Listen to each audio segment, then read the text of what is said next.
السلام علیکم ورحمۃ اللہ وبرکاتہ۔ دوستو امید کرتا ہوں آپ لوگ خیریت سے ہوں گے، ٹھیک ٹھاک ہوں گے۔ آج کی ہماری ویڈیو کا جو ٹاپک ہے وہ یہ ہے کہ شیعہ کی ہسٹری آف شیعہ کون ہے، کہاں سے ان کا آغاز ہوا، اسلامی ہسٹری کے اندر کہاں سے یہ شروع ہوتے ہیں، سنیوں کا کیا کہنا ہے اور شیعوں کا کیا کہنا ہے۔ دوستو شروع میں آپ کو یہ بات بتاتا چلوں کہ یہ ویڈیو کسی فرقہ وارانہ موضوع پر مشتمل نہیں ہے، یعنی کسی سیکٹ کو اچھا یا برا کرنا نہیں ہے، یا فرقہ واریت کی بات کرنا یہاں مقصد نہیں ہے۔ صرف اور صرف ایک فرقے کی تاریخ آپ لوگوں کے سامنے لانی ہے، اور چونکہ بہت سارے لوگ مجھ سے پوچھتے رہتے ہیں کہ مفتی صاحب یہ بتائیں کہ شیعہ کون لوگ ہیں، سنی کسے کہتے ہیں،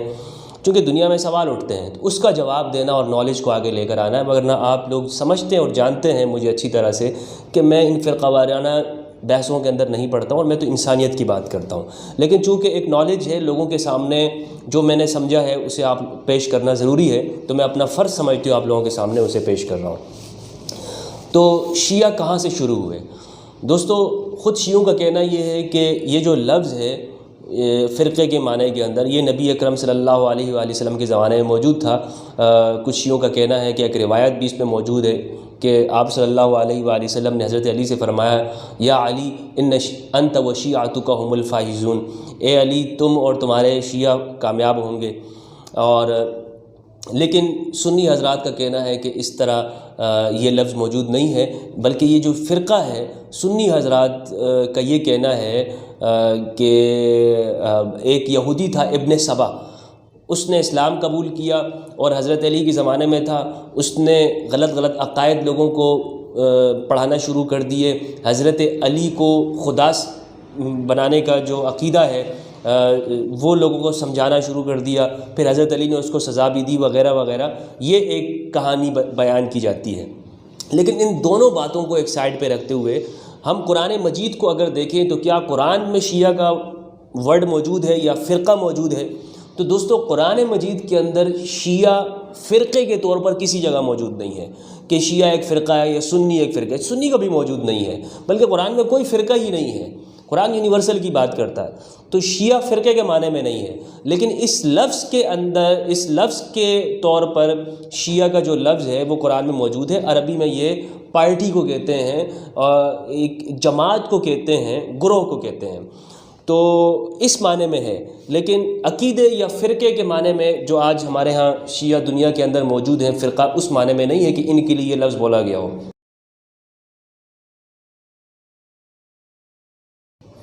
تو یہ جو شیعہ فرقے کے معنی میں ہے دوستو، یہ کہاں سے شروع ہوئے؟ تو جہاں تک میری نالج ہے وہ یہ ہے کہ نبی اکرم صلی اللہ علیہ وآلہ وسلم نے حضرت علی سے جب یہ کہا من کنت مولا فہذا علی المولا، لوگوں کو جمع کر کے آپ نے فرمایا کہ جس کا میں دوست ہوں علی اس کا دوست ہے، اور علی کو وصی کہہ دیا، انت منی بمنزلۃ ہارون من موسیٰ الا لا نبی بعدی، کہ جیسے موسیٰ کے لیے ہارون تھے اسی طرح میرے لیے تم ہو، یعنی جس طرح موسیٰ کے بعد ہارون نے سب کچھ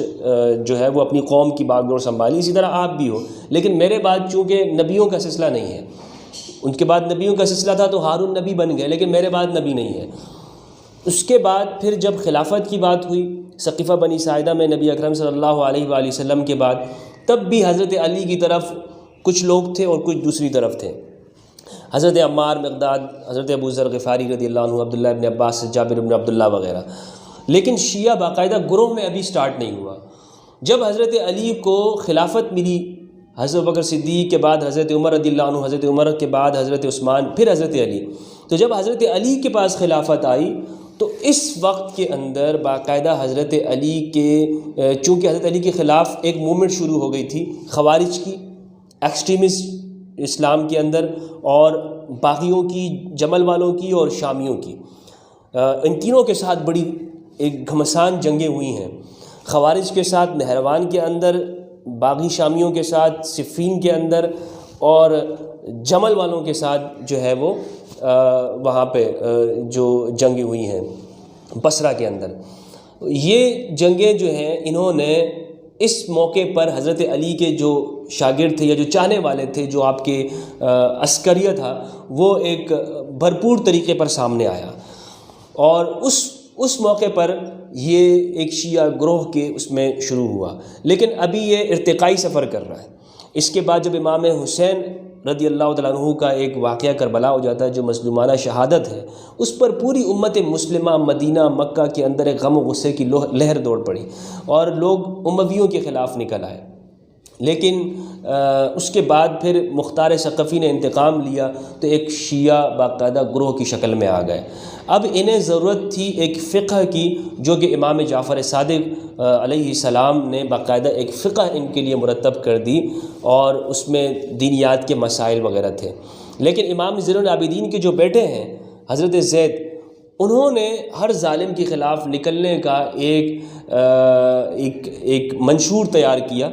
کہ ہمارا جو سلسلہ ہے اس کے اندر ہم اپنی اسلامک ملک کے اندر کسی ظالم کو برداشت نہیں کریں گے۔ اور یمن کے اندر زیدیہ ہیں، تو زیدیوں کے اندر بنیادی طور پر جو خروج کا جو ہے وہ فلسفہ ان کے ہاں، نظریہ ان کے ہاں ملتا ہے۔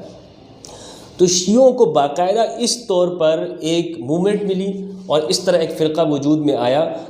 تدریجاً طور پر۔ لیکن دوستو اس کا ذکر کہیں قرآن میں نہیں ہے، نہ سنیت کا ذکر قرآن میں ہے، تو قرآن میں کہ فرقہ واریت کی بات نہیں ہے، تو فرقہ یہاں سے یہ بنا ہے، گروہ بنا ہے۔ تو میرے نزدیک شیعہ جو ہے ایک پولیٹیکل موومنٹ کے طور پر جو اس کا آغاز ہوا، بعد میں امام جعفر صادق، امام باقر نے اسے ایک فقہ کی تدوین یہاں پر کر دی۔ اور جو کہ یاد رہنا چاہیے کہ امام جعفر صادق، امام باقر وہ اہل سنت کے جو تمام امام ہیں، امام ابو حنیفہ، امام مالک، امام شافعی رضی اللہ تعالیٰ عنہم، ان سب کے استاذ ہیں، امام جعفر صادق بھی اور امام باقر بھی اور امام زید بھی۔ امام زید تو امام ابو حنیفہ کے ساتھ قریبی تعلق تھا۔ تو دوستو یہ جو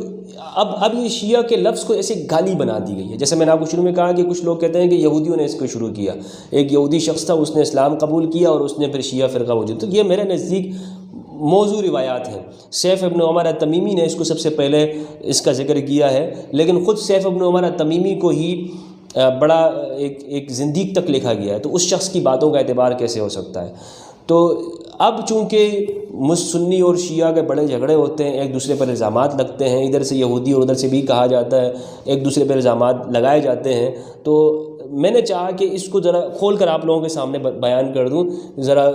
صاف بغیر کسی کی سیٹ دیے ہوئے، نہ سنیوں کی نہ شیعوں کی، کیونکہ میرے نزدیک انسانیت اور قرآن مجید ہے، اس لیے میں یہاں پر صاف بات کر رہا ہوں کہ یہ لفظ کوئی ایسا نہیں کہ اس سے خوف کھایا جائے، ڈرا جائے، دور ہوا جائے، یا ایک دوسرے سے مار کٹائی کی جائے، لڑا جائے۔ اسٹڈی کرنی چاہیے اور سامنے لانی چاہیے باتوں کو کہ